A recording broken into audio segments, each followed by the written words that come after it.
ಎಲ್ಲರಿಗೂ ನಮಸ್ಕಾರ. Welcome back to my channel.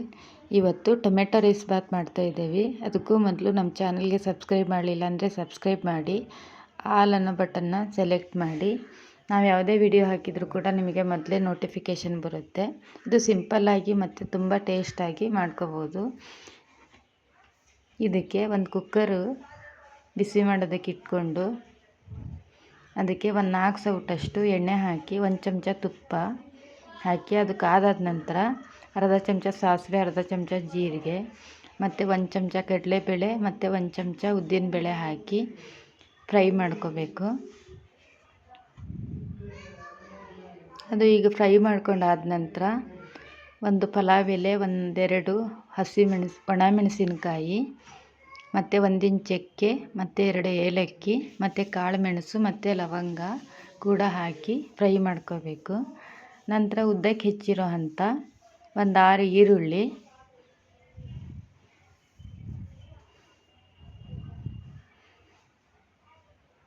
6 ಈರುಳ್ಳಿ ಹಾಕಿ ಉದ್ದಕ್ಕೆ ಹೆಚ್ಕೊಂಡಿದ್ದೇವೆ.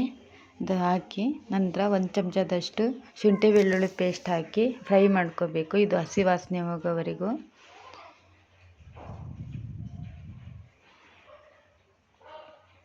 ನಂತರ ಸಣ್ಣದಾಗಿ ಹೆಚ್ಕೊಂಡಿರೋ ಅಂಥ 5 ಟೊಮೆಟೊ ಹಾಕಿ 1-2 ನಿಮಿಷದ ಕಾಲ ಫ್ರೈ ಮಾಡ್ಕೋಬೇಕು. ನಂತರ ಅದಕ್ಕೆ ಬೇಯೋಗೋಸ್ಕರ 1 ಚಮಚದಷ್ಟು ಉಪ್ಪು ಹಾಕ್ಕೊಂಡು 1-2 ಹಸಿಮೆಣಸಿನ್ಕಾಯಿ ಉದ್ದಕ್ಕೆ ಹೆಚ್ಚಿರೋದು,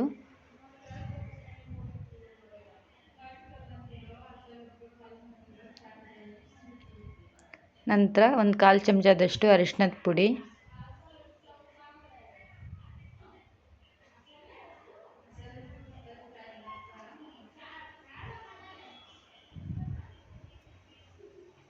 ನಂತರ 1.5 ಚಮಚದಷ್ಟು ಖಾರದ ಪುಡಿ.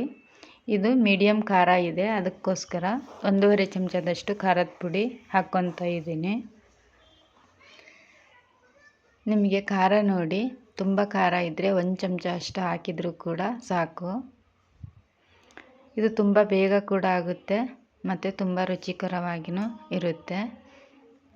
ಇದು ಲಂಚ್ ಬಾಕ್ಸ್ ಕೂಡ ಹಾಕ್ಬೋದು. ಈಗ ರುಚಿಗೆ ತಕ್ಕಷ್ಟು ಉಪ್ಪು, ಆವಾಗಲೇ ಬೇಯೋಗೋಸ್ಕರ 1 ಚಮಚದಷ್ಟು ಉಪ್ಪು ಹಾಕ್ಕೊಂಡಿದ್ವಿ. ಈಗ ರುಚಿಗೆ ನೋಡಿ ಉಪ್ಪು ಹಾಕ್ಕೋಬೇಕು. ನಂತರ ತೊಳೆದಿಟ್ಕೊಂಡಿರೋ ಅಂಥ ಅಕ್ಕಿ ಹಾಕಿ, ಇದು ಜೀರಾ ರೈಸ್ ಅಕ್ಕಿ ಉಪಯೋಗಿಸ್ತಾ ಇರೋದು. ನಾವು ಇದೇ ಅಕ್ಕಿ ಉಪಯೋಗಿಸ್ತೀವಿ, ಅದರಿಂದ ಇದೇ ಅಕ್ಕಿಯಿಂದನೇ ಪಲಾವ್ ಮಾಡ್ತಾಯಿದ್ದೀವಿ.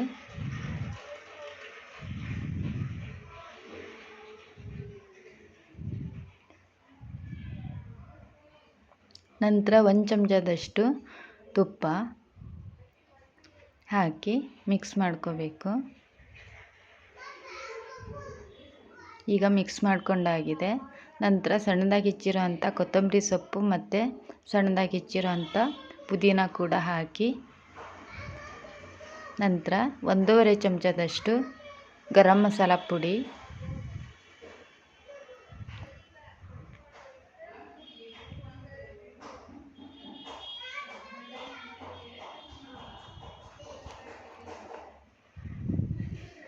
ಇದು ಟೇಸ್ಟ್ ಕೂಡ ತುಂಬ ಚೆನ್ನಾಗಿರುತ್ತೆ.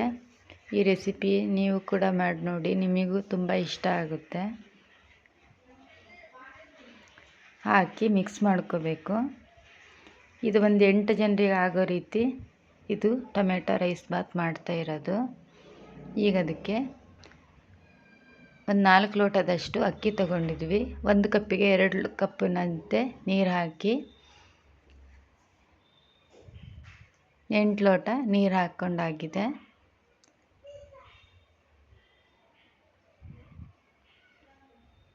ನಂತರ ಅದು ಮಿಕ್ಸ್ ಮಾಡ್ಕೋಬೇಕು.